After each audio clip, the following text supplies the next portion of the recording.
पाकिस्तानी शहरी को तशद्दुद होता है उस पे, जो आजम स्वाति शहबाज गिल पे हुआ, जो अरशद शरीफ को मुल्क छोड़ना पड़ा और कत्ल किया, शहीद किया उसको, क्योंकि वो हक और सच पे खड़ा था। ये गुलाम कौमों में होता है, आजाद कौमों में ये नहीं होता। आजाद कौमों के हुकूक होते हैं, शहरियों का अदालतें उनके बुनियादी हुकूक की हिफाजत करती हैं। और दूसरी चीज, गुजरावाला, मैं वो पाकिस्तानी हूं जिसने अपने मुल्क को टूटते देखा था। ईस्ट पाकिस्तान हमारे से अलहदा हुआ था। मैं ईस्ट पाकिस्तान अंडर 19 का मैच खेलने गया। हमें पता ही नहीं था कि वहां कितना गुस्सा है ईस्ट पाकिस्तान के लोगों को। क्यों गुस्सा था?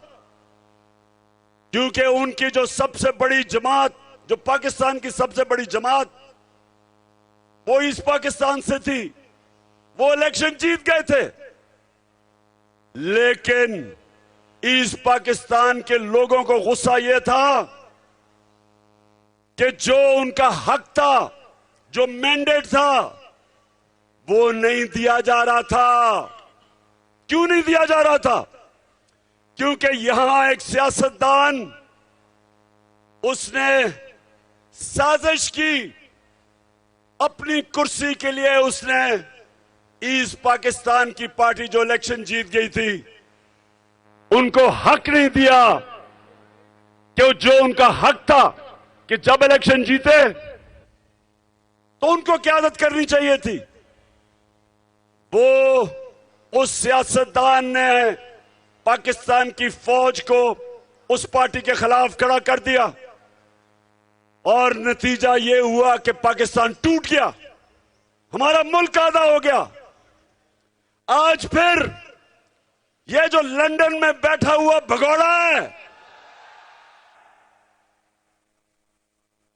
और इस मुल्क की सबसे बड़ी बीमारी जरदारी,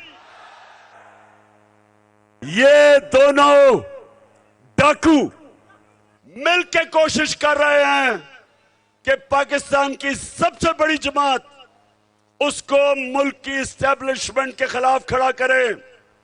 इस्टेब्लिशमेंट को, फौज को बड़ी जमात के खिलाफ खड़ा करें। यह साजिश है, यह मुल्क के खिलाफ साजिश है। और सुन लो, हम इमरान खान की जीना मरना पाकिस्तान में है। इमरान खान ने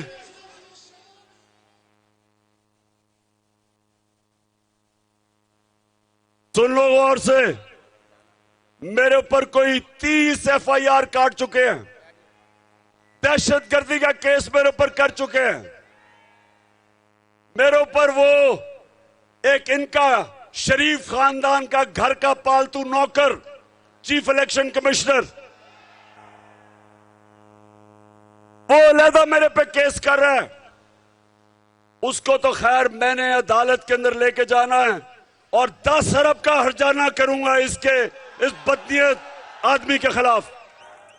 ये सब मिलके, ये सारे मिलके एक इनका मकसद है कि किसी तरह ये चोर ऊपर मुसल्लत हो जाएं और पाकिस्तानी फौज को टाकरा करवाएं। पाकिस्तान की सबसे बड़ी जमात और वाहिद जमात जो एक फेडरल पार्टी है, जो मुल्क को इकट्ठा रख सकती है, इनकी तो खानदानी जमातें सुकड़ के छोटी छोटी जमातें रह गई हैं। ये तो थोड़ी, मैं चैलेंज करता हूं कि जब भी नवाज शरीफ तुम वापस आओ और इलेक्शन लड़ो, मैं चैलेंज करता हूं, तुम्हारे हलके में जाके तुम्हें हराऊंगा। और जरदारी, तुम और तुम्हारा देसी वलैती बेटा जो अंग्रेज की तरह उर्दू बोलता है, बारिश आता है तो पानी आता है। 14 साल में उर्दू ही नहीं सीख सका।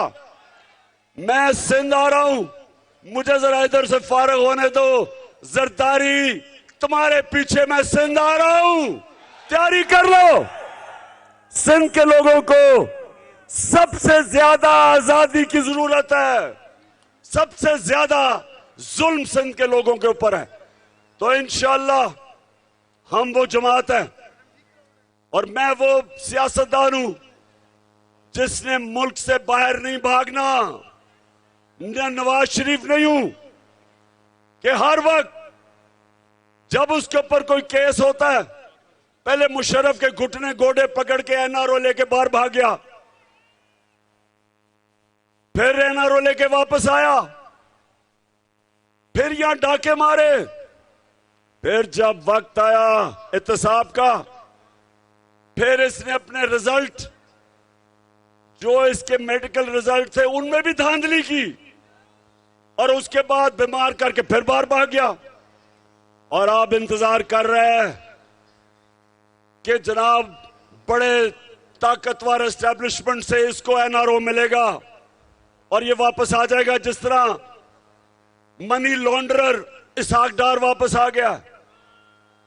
नवाज शरीफ, तुम सब, मैं अपनी सारी कौम को आज कह रहा हूं कि इंशाल्लाह हम सब मिलके डाकू नवाज शरीफ का इस्तकबाल करेंगे और सीधा एयरपोर्ट से तुम्हें अडयाला जेल लेके जाएंगे। और मेरी कौम सुन लो, ये वक्त है अपने आप को हकीकी तौर पे आजाद करना और आजाद हम करेंगे इंसाफ के जरिए। हम इस मुल्क में कानून की बानादस्ती के लिए जंग लड़ते रहेंगे, इंसाफ के लिए जंग लड़ेंगे ताकि कानून के सामने सब एक बराबर हो। ये नहीं कि बड़ा डाकू मुल्क लूट जाए, पैसा बाहर ले जाए और उसको एनआरओ मिल जाए और बेचारा छोटे लोग, गरीब लोग महंगाई बेरोजगारी में मजबूरी में वो चोरी करे तो जेलों में गल सड़ रहे हो। हजरत अली रज़ियल्लाहु ताला ने फरमाया था कुफर का निजाम चल जाएगा लेकिन जुल्म और नाइंसाफी का निजाम नहीं चल सकता। पाकिस्तानियों ये निजाम नहीं चल सकता, इसको बदल के लिए हमने इसको बदलना है। जब कहते हैं कि कौन बचाएगा पाकिस्तान, इमरान खान नहीं बचाएगा, आप बचाएंगे पाकिस्तान को। आप मेरे साथ मिलकर इस मुल्क को आजाद करेंगे और आजादी, सुन लो, नबी सल्लल्लाहु अलैहि वसल्लम ने मदीना की रियासत में इंसानों को आजाद किया था सबसे पहले अदल और इंसाफ कायम करके। अदल और इंसाफ इंसानों को आजाद करता है, नहीं तो इंसान चूंटियों की तरह जमीन पर रेंगते हैं, ऊपर परवाज नहीं होती इंसानों की जो गुलाम हो, जिधर इंसाफ ना हो। अल्लाह ने बार बार कुरान में हुक्म किया कि मेरी जमीन पे इंसाफ कायम करो। ये इंसाफ नहीं है कि आजम सवाती 75 साल के सेनेटर को तशद्दुद करो, जेल में उसके घर में जाके उसकी पोती और पोतियों के सामने उसको मारो, उसके कपड़े उतारो, उसको जलील करो, उसके ऊपर तशद्दुद करो। आज सारे आजम सवाती की प्रेस कॉन्फ्रेंस अपने मोबाइल फोन पे देखो, देखो उससे क्या जुल्म हुआ है। और चीफ जस्टिस साहब, मैं पाकिस्तानी कौम के सामने खड़ा हो के आपसे मैं अपील कर रहा हूं, अल्लाह ने आपको बहुत बड़ी जिम्मेदारी दी है। चीफ जस्टिस ऑफ पाकिस्तान का मतलब कि जिम्मेदारी आपकी कि आप आजम स्वाति, शहबाज गिल, जमील फारूकी जैसे लोगों को, आपका काम है इनको इंसाफ देना। केसेस पड़े हुए सुप्रीम कोर्ट में, बुलाए उन लोगों को और कहे कि आजम स्वाति के घर जो कैमरे लगे हुए थे, उन कैमरों में सब पता क्या हो रहा था, क्यों वो एजेंसी के लोग वो कैमरे उतार के ले गए। ऑर्डर दे उनको वापस लेके आए कैमरे, शक्लें पहचाने उन लोगों की। ये सरकारी नौकर नहीं, ये मुजरिम है जिन्होंने उनको मारा, घर में आके पोती और पोतियों के सामने उनको मारा, एक सेनेटर को मारा। और वो क्या कह रहा था, उसकी आजादी राय है, उसके पाकिस्तान का आईन इजाजत देता था। वो कोई मुल्क दुश्मन नहीं था, वो कोई गद्दार नहीं था, वो कोई दहशतगर्द नहीं था।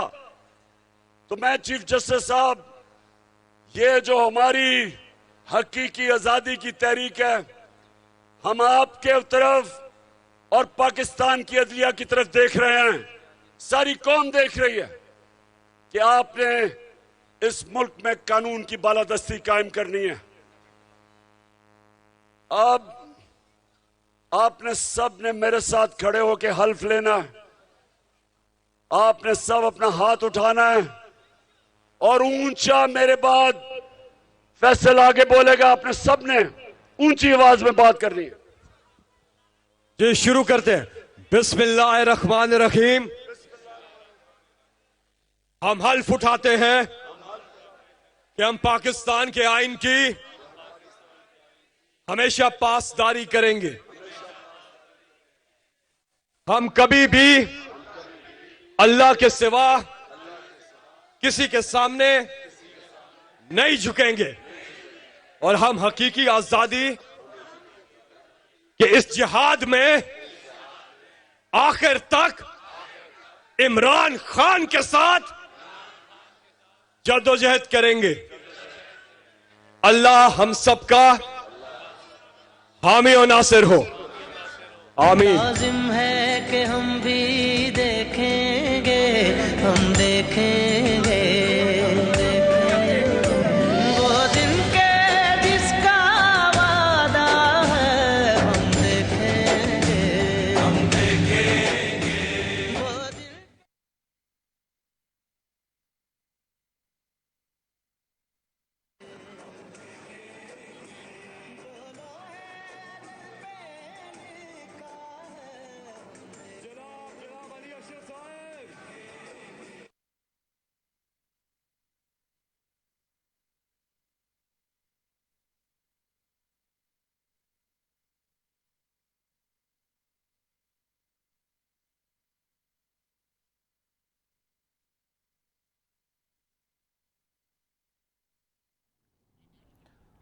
खान साहब ने ऐलान किया कि आज का दिन वो गुजरांवाला में ही गुजारेंगे। मतलब गुजरांवाला के मेहमान बन गए हैं खान साहब, उनको गुजरांवाला वालों की मेज़बानी पसंद आ गई है। उन्होंने कहा है जो इतनी मोहब्बतों का सबूत दे रहे हैं तो उनके साथ एक दिन गुजारना तो बनता है। कल ही उन्होंने ऐलान किया था कि मैं कल सारा दिन यहाँ पर गुजारूंगा और आज भी आके उन्होंने सबसे पहले यही बात की है कि मैं आज का दिन यहाँ पर गुजारूंगा। और इसके बाद सब लोग यहाँ पर मौजूद हैं, उन्होंने तकरीर की है, ख़िताब किया है सबको मुखातिब करते हुए। ख़ास तौर पे मियां नवाज शरीफ को उन्होंने चैलेंज किया है। उन्होंने कहा कि आप अगर अपने आप को बहुत ज़्यादा समझते हैं कि आप लोगों में मकबूल हैं तो आप यकीन करें आप मकबूल नहीं हैं।